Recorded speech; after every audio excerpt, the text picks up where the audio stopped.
Abra suas Bíblias. No último livro do Antigo Testamento, domingo passado, nós dissemos que iríamos trazer uma reflexão no último profeta do Antigo Testamento, o profeta Malaquias, capítulo 3, dos versos 1 a 5.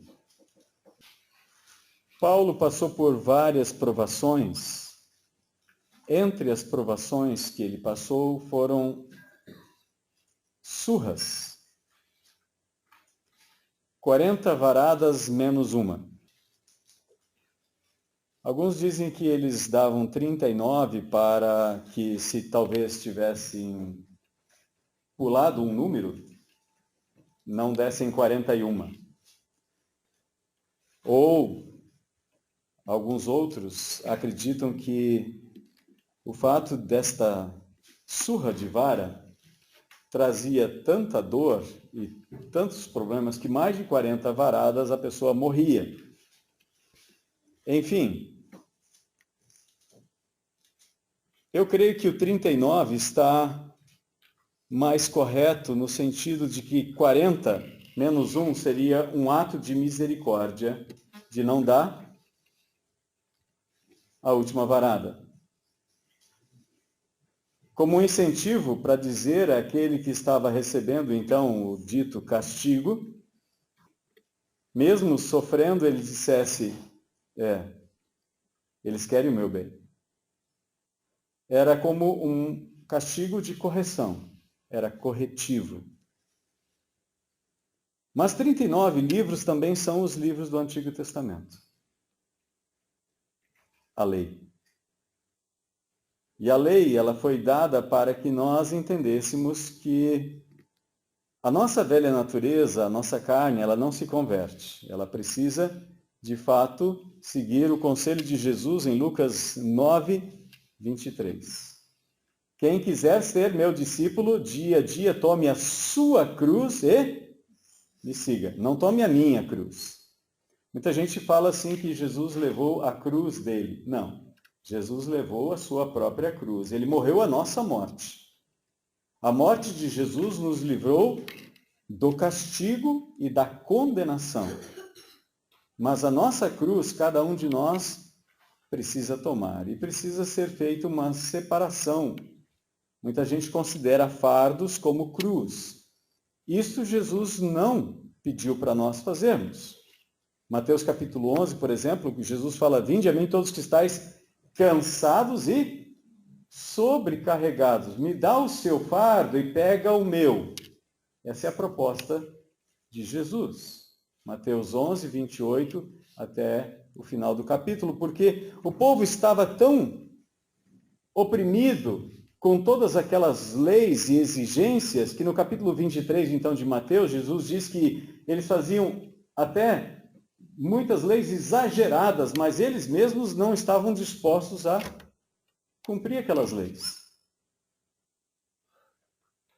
Mas esta última carta, ou este último livro do Antigo Testamento, também escrito aqui por Malaquias, mais ou menos no ano 430 a.C., sela a antiga aliança e então abre uma lacuna de 400 anos sem profeta, sem profecias, por assim dizer. Profetas haviam. Outro dia eu falei sobre o profeta João, que alguns intérpretes dizem que é o último profeta do Antigo Testamento. Isso não é provado pela palavra de Deus. Pelo contrário, Marcos fala que o Evangelho do Senhor Jesus começa com a pregação de João Batista. E a pregação de João Batista é a mesma pregação de Jesus, logo na sequência, no dia de Pentecostes, é a mesma pregação de Pedro, chamando as pessoas ao arrependimento. A antiga aliança, ela era selada com a morte de um animal, derramamento de sangue, para que houvesse remissão de pecados. De repente vem João Batista e diz, vinde, arrependei-vos, sejam batizados para que sejam cancelados os vossos pecados. Agora, de repente, o batismo, então, traz perdão de pecados. Nós lemos aqui como os fariseus, os sacerdotes, eles foram até João, perto de Betânia, e questionaram. O Evangelho de João, capítulo 1, nos fala esse discurso, essa entrevista entre esses sacerdotes e também levitas e alguns fariseus que foram interrogar João a respeito do seu ministério. Então eles perguntaram para ele: você é o profeta? Ele disse: não. Porque o profeta, no singular, é só um. Deuteronômio capítulo 18, verso 15, Deus diz através de Moisés: eu vou levantar do meio dos irmãos de vocês um profeta semelhante a você. Quem não ouvir esse profeta será eliminado. E ele vai dizer as minhas palavras. Mas antes desse profeta chegar, então, através de um homem chamado Malaquias, a palavra malak em hebraico significa mensageiro, e Malaquias significa meu mensageiro. Eu quero falar sobre 3 mensageiros. 3 mensageiros. Todos têm o texto de Malaquias 3 aberto? Amém? Diz assim o texto: enviarei o meu mensageiro que preparará o caminho diante de mim, e de repente o Senhor, a quem buscais, o mensageiro da aliança a quem desejais, virá ao seu templo. E ele vem, diz o Senhor dos Exércitos. Mas quem suportará o dia da sua vinda? Quem permanecerá de pé quando ele aparecer? Pois ele será como fogo de ourives e como o sabão do lavandeiro. Ele se assentará como refinador e purificador de prata. Purificará os levitas e refinará como ouro e como a prata, até que levem ao Senhor ofertas com justiça. Então a oferta de Judá e de Jerusalém será agradável ao Senhor, como nos dias do passado, como nos primeiros anos. E irei a vós com juízo, sem demora, testemunharei contra os feiticeiros, contra os adúlteros, contra os que juram falsamente, contra os que exploram o trabalhador em seu salário, a viúva, o órfão, e distorcem o direito do estrangeiro, e não me temem, diz o Senhor dos Exércitos. Vamos orar? Querido Pai, nós pedimos a bênção do Senhor sobre a sua palavra dada a nós pelo profeta e trazida até os nossos ouvidos neste dia, que possamos compreender à luz de Jesus todas essas profecias e a nossa contribuição, o nosso papel no meio de tudo isso. Pai, permite-nos conhecer a verdade que vem do teu trono. No nome de Jesus te pedimos isso e desde já te agradecemos. Amém. Enviarei o meu mensageiro. Muita gente está anunciando a volta do Senhor Jesus, querem a volta do Senhor Jesus. O povo de Israel queria a vinda do Messias. A palavra Messias é a palavra Cristo em grego, ou o ungido, o escolhido.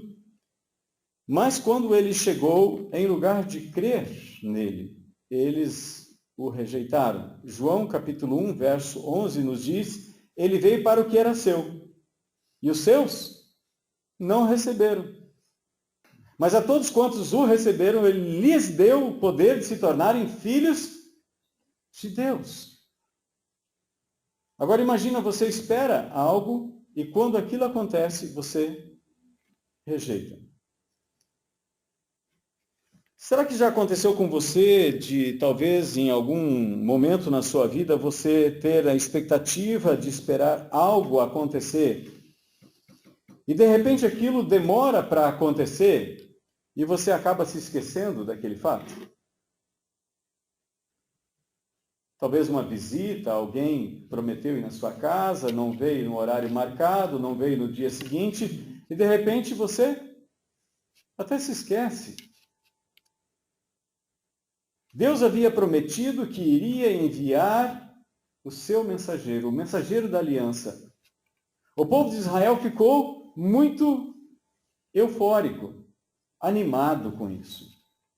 Mas os dias foram passando, os anos foram passando, as gerações foram passando.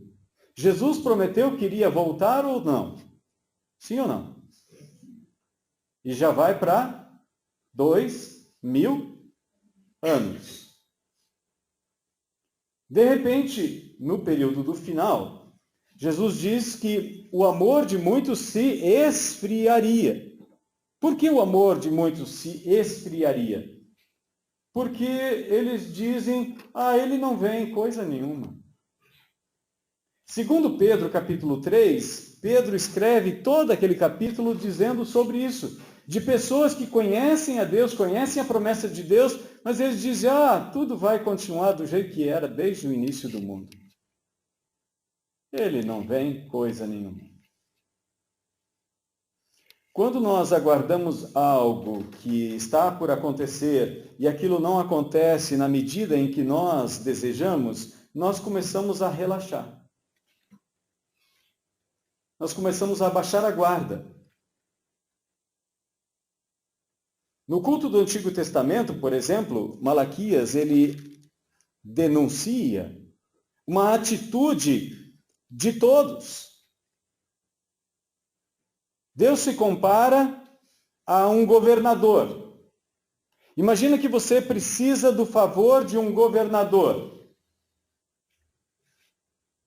um deputado. Aí você vai lá para visitá-lo. Hoje nós não levamos nada. Nós não fomos educados e nem somos educados. Mas desde a antiguidade, desde o início, quando se ia avistar com um rei, com um governador, a atitude daquele que ia ao encontro daquele monarca, daquele governador, daquela autoridade, levava um presente. Levava um presente. E se o presente fosse de qualidade, generoso, a bondade do governante, da autoridade, se tornava mais atrativa. Ele queria ver quem é que trouxe esse presente para mim e o que você deseja. Mas as pessoas estavam levando para o culto a Deus animais cegos, animais doentes. E ele diz mais, algumas pessoas fazem para mim promessas de que vão me dar algo precioso, um cabrito de alta qualidade, se eu o abençoar. Eu o abençoo e ele traz um cabrito doente. E a coisa estava indo dali para pior. O tempo vai passando. Através desse povo escolhido por Deus, Deus iria trazer o seu próprio filho nascendo nessa terra. Os casais começaram a se divorciar, se separar. Não consideravam mais a primeira instituição de Deus como algo valioso.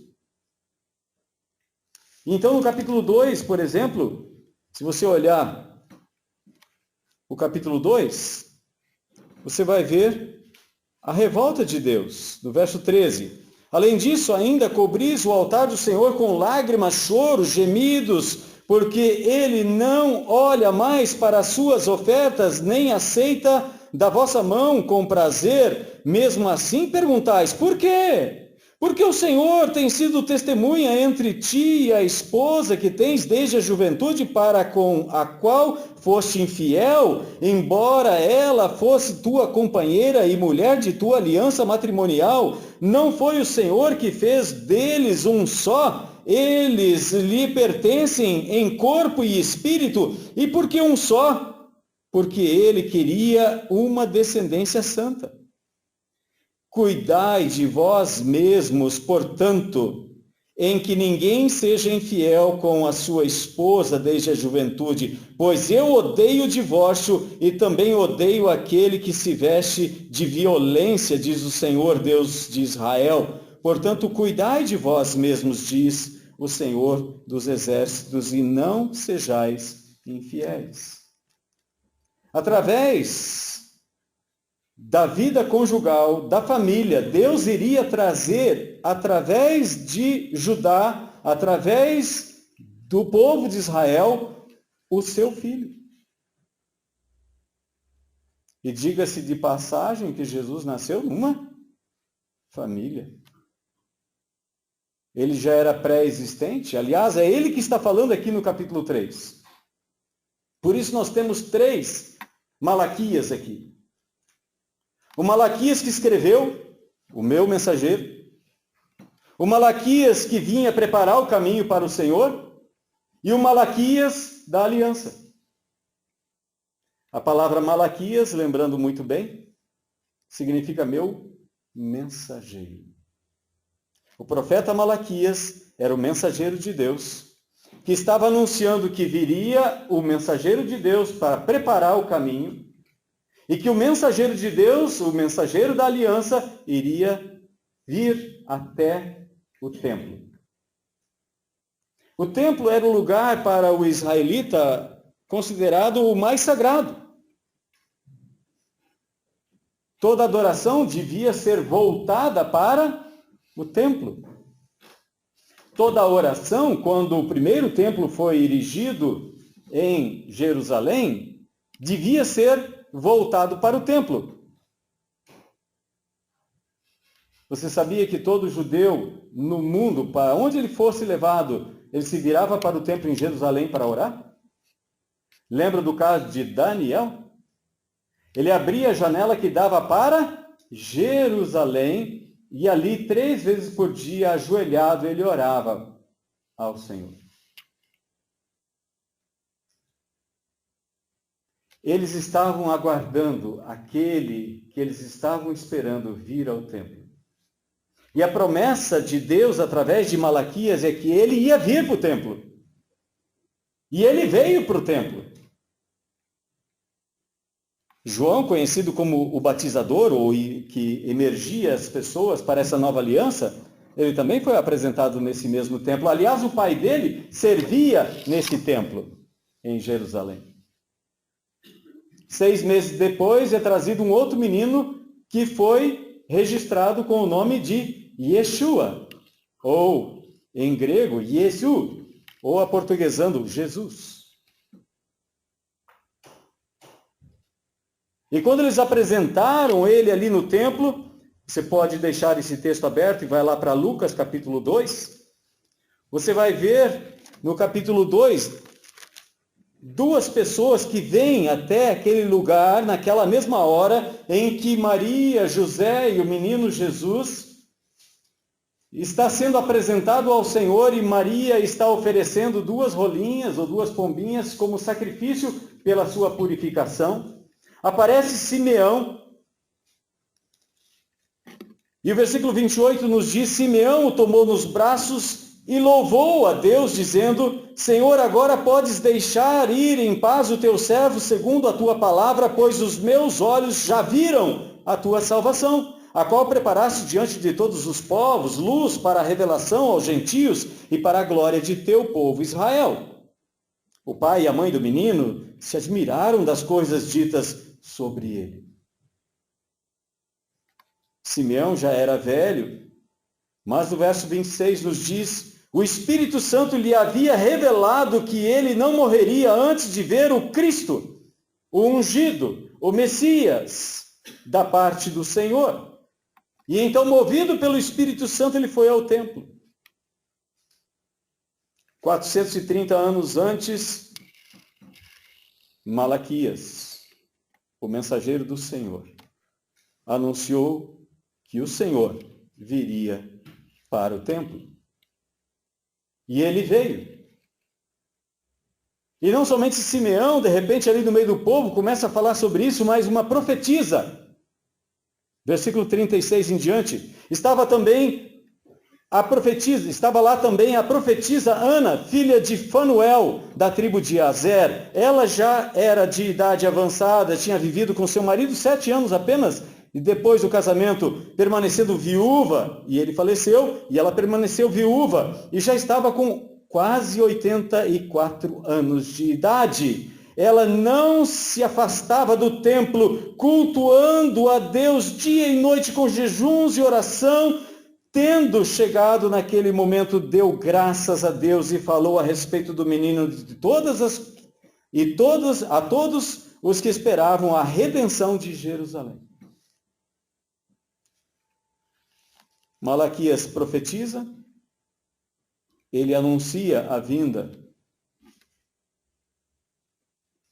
de um outro Malaquias, o meu mensageiro, e agora vem o mensageiro da aliança e está no templo. No mesmo capítulo 2 de Lucas, nós vemos que Jesus permaneceu ali nos 12 anos após a festa. Os pais vão para casa.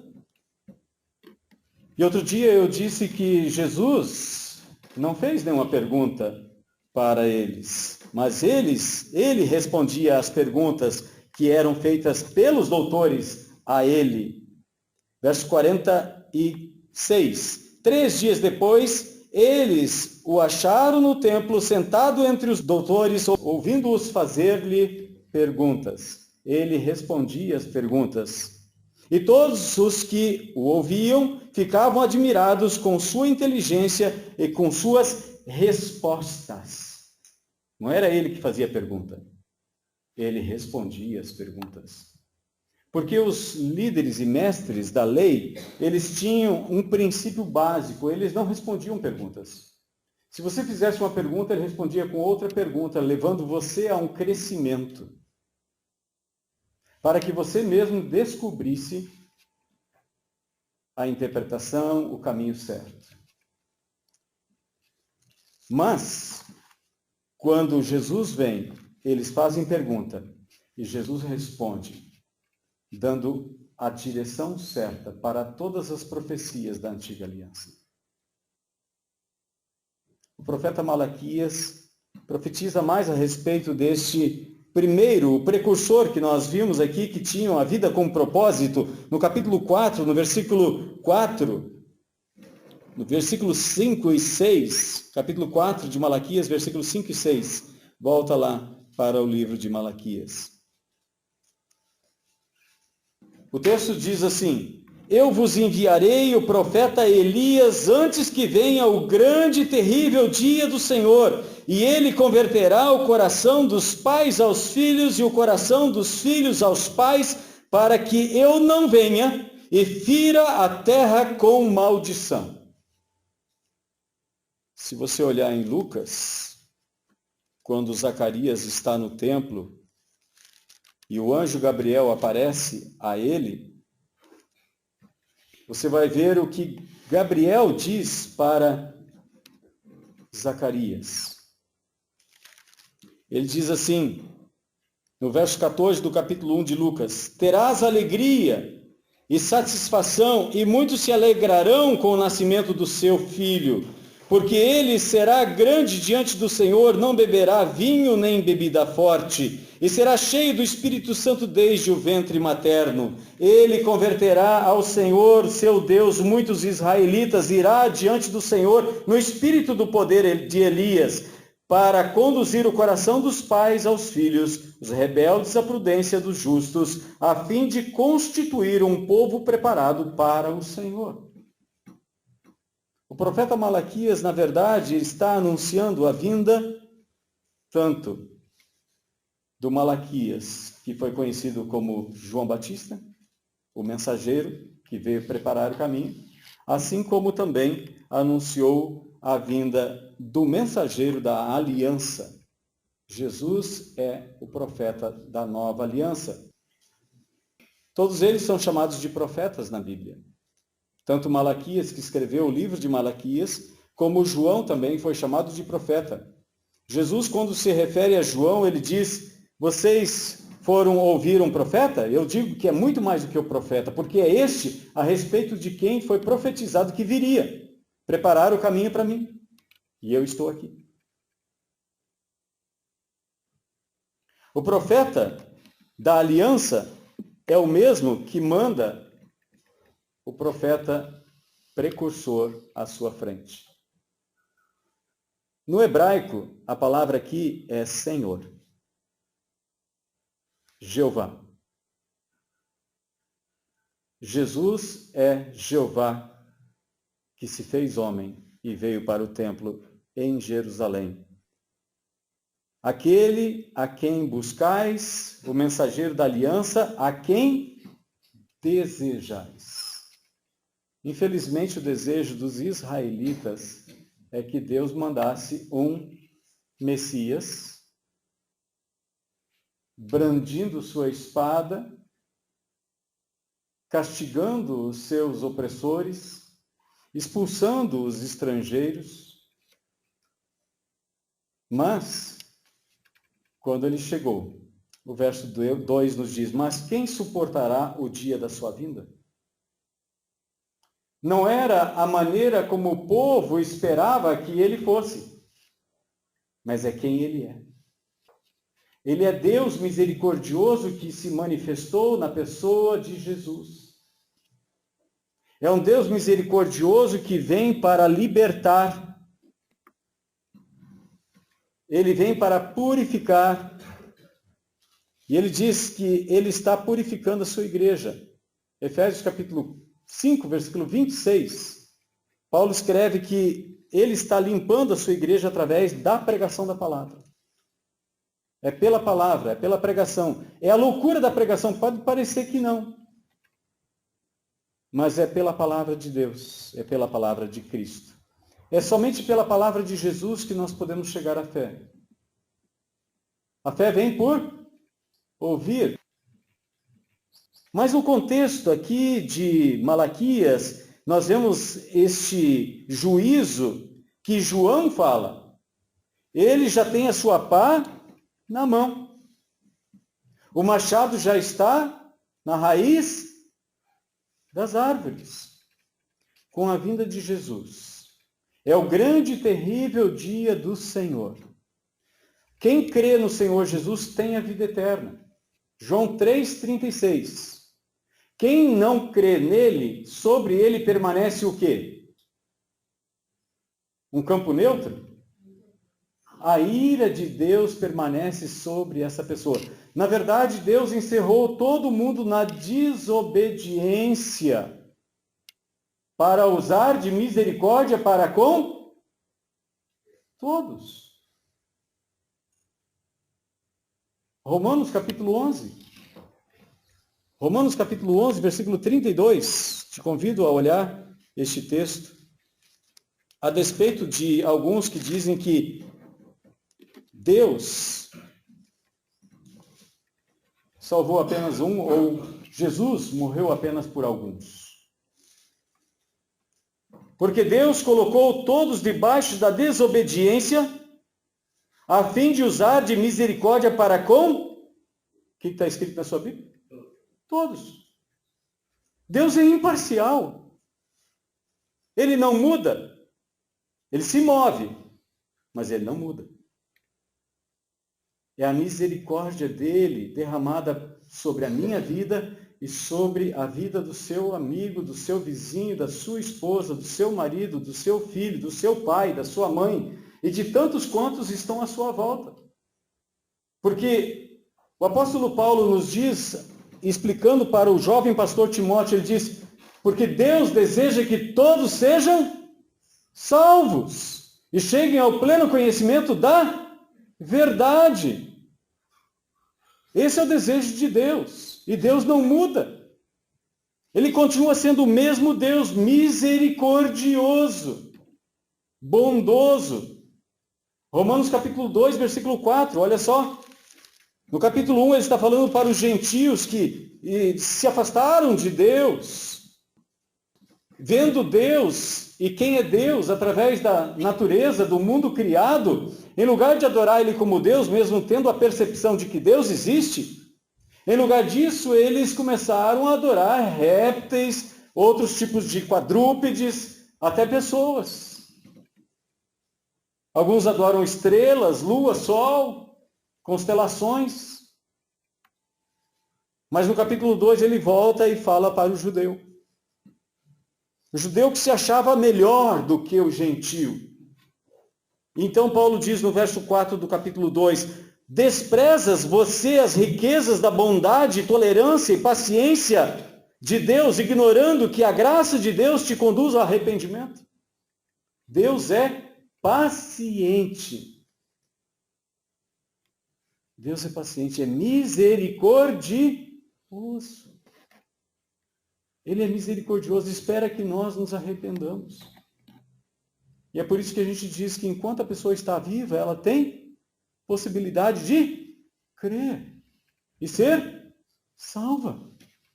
Só há um pecado, Jesus diz, que não tem perdão nem nessa vida e nem na outra. Então nós temos uma tarefa. Um quarto grupo, uma quarta pessoa surge nesse texto de Malaquias.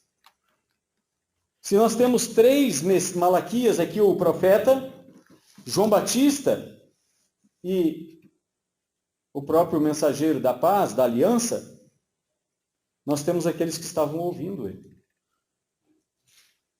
E hoje nós também somos os ouvintes. Hoje, se ouvires a sua voz, não endureçais o vosso coração, como foi com o povo de Israel que saiu do Egito. Eles viram os milagres, eles viram o mar se abrir, mas o coração deles se endureceu. E nós corremos o mesmo risco daquele povo. Mesmo tendo experiências com o Senhor, como eles tiveram, na nuvem, comendo maná todos os dias, mas eles se esfriaram na fé. Paulo falou para Timóteo, no capítulo 1, no verso 19, mantenha a fé e a boa consciência, porque alguns, rejeitando a boa consciência, naufragaram na fé. Se agora nós estamos celebrando 502 anos de reforma, onde foi mostrado e trazido de novo este livro maravilhoso que se chama Bíblia, ou Escrituras Sagradas, para que cada um de nós tivéssemos acesso às palavras do Senhor, de novo nós precisamos falar da mesma fé. Porque não é apenas uma fé. O justo viverá pela fé. Mas o que Paulo diz um pouquinho antes? De fé em fé. É de fé em fé. Como está escrito, o justo viverá pela fé. Nós temos o mensageiro que é Malaquias, nós temos o mensageiro que é João o Batista, nós temos o mensageiro que é Jesus, e agora quando ele volta para o Pai, ele diz para os seus discípulos, ide, pregai o evangelho a toda a criatura. Quem crer e for batizado será? Quem, porém, não crer será? O machado já está posto à raiz das árvores. Crer nos dá vida eterna. Não crer, a ira de Deus permanece sobre nós. Que bom que cremos no Senhor Jesus, amém? Você já crê? Você já entregou sua vida ao Senhor Jesus? Cada dia você precisa renovar essa aliança com o Senhor Jesus. Ele é o mensageiro da aliança. E nós somos chamados para nos unir com ele. Por isso que a igreja é chamada de noiva. E ele é o noivo. João entendeu isso muito bem. No capítulo 3 de João, ele fala assim, quem tem a noiva é o noivo. Eu sou só o amigo do noivo. A noiva não pertence a mim. A noiva não pertence a você. A igreja não é sua e nem minha. A igreja é do Senhor Jesus. Ele que pagou o preço da redenção. Posso ouvir um amém? Amém. Então hoje você é o mensageiro. Você é o Malaquias, ou a Malaquias, que vai anunciar para as pessoas, olha, não é apenas enfeites de Natal, não é apenas alguns usam pinheiros. Isso não é muito pouco para representar aquele que veio. É muito pouco. Eu gostaria que você conhecesse mais esse que você adora sem conhecer. Porque esses enfeites, na verdade, que as pessoas colocam, talvez até brota de um coração desejoso de oferecer algo especial. Não é assim? No período do Natal, as pessoas até fazem empréstimo e pegam o 13º, terço de férias ali e aplicam, enfeitam sua casa. Eles querem trazer coisas boas para o Senhor, mas eles não conhecem o Senhor. E por nós conhecermos o Senhor e sabemos que essas coisas não podem comprá-lo, às vezes nós não levamos nada também. E queremos ser recebidos. Sacrifício de louvor.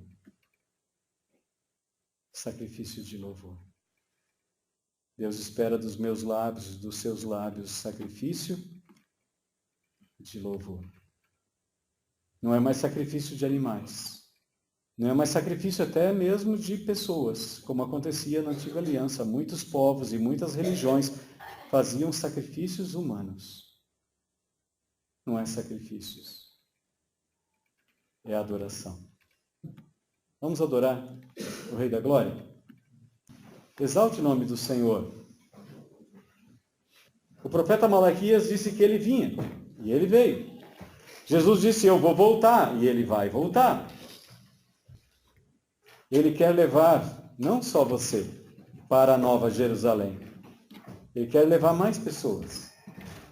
Então seja um mensageiro deste amor de Deus. Seja um mensageiro, seja um Malaquias, um mensageiro do Senhor. Que Deus possa olhar para você e dizer assim, esse é meu mensageiro. Essa é minha mensageira. Essa é minha Malaquias. Esse é meu Malaquias. Amém? Adore o Senhor. Exalte o seu nome. Querido Deus, nós queremos adorar o teu nome. Senhor, que não seja uma adoração como aconteceu naquele período no templo em Jerusalém, onde animais cegos e doentes eram trazidos na adoração, onde o povo estava roubando o Senhor com dízimos e ofertas. Senhor amado, tem misericórdia da tua igreja espalhada em todo o território nacional e não somente em nosso país, Pai, também no mundo. Senhor, traz de novo a chama da esperança, daquele que nós aguardamos e que em breve vem, e que não seja apenas uma palavra que nós venhamos a dizer, ora vem Senhor Jesus, mas que nós tenhamos não somente o desejo disso acontecer, mas também nós possamos investir no teu reino, trazendo o nosso melhor para o Senhor. Assim, entregamos a Ti, Senhor, este culto de adoração. Cada dízimo, cada oferta, cada oração trazida diante do Senhor nesta noite. Senhor, recebe no Teu trono gracioso e derrama, Senhor, sobre o Teu povo as Tuas ricas bênçãos, para que permaneçam fiéis até o dia em que Jesus vir nos buscar. Assim oramos e assim cremos e assim, Senhor, agradecemos no nome precioso daquele que está sentado ao teu lado direito, papai, Jesus de Nazaré, o mensageiro da aliança. Em nome dele te adoramos. Guarda-nos, Senhor, em mais uma semana. Livra-nos de todo o mal. E dá-nos a oportunidade e sabedoria para aproveitar o tempo, para anunciar Jesus às pessoas. Não religião, não sistemas religiosos, mas anunciar Jesus, aquele que veio, aquele que vem, aquele que era, aquele que é e que há de vir. O Alfa e o Ômega, o leão da tribo de Judá, o Cordeiro e o leão. Em nome dele nós oramos, Pai, e te agradecemos. Amém.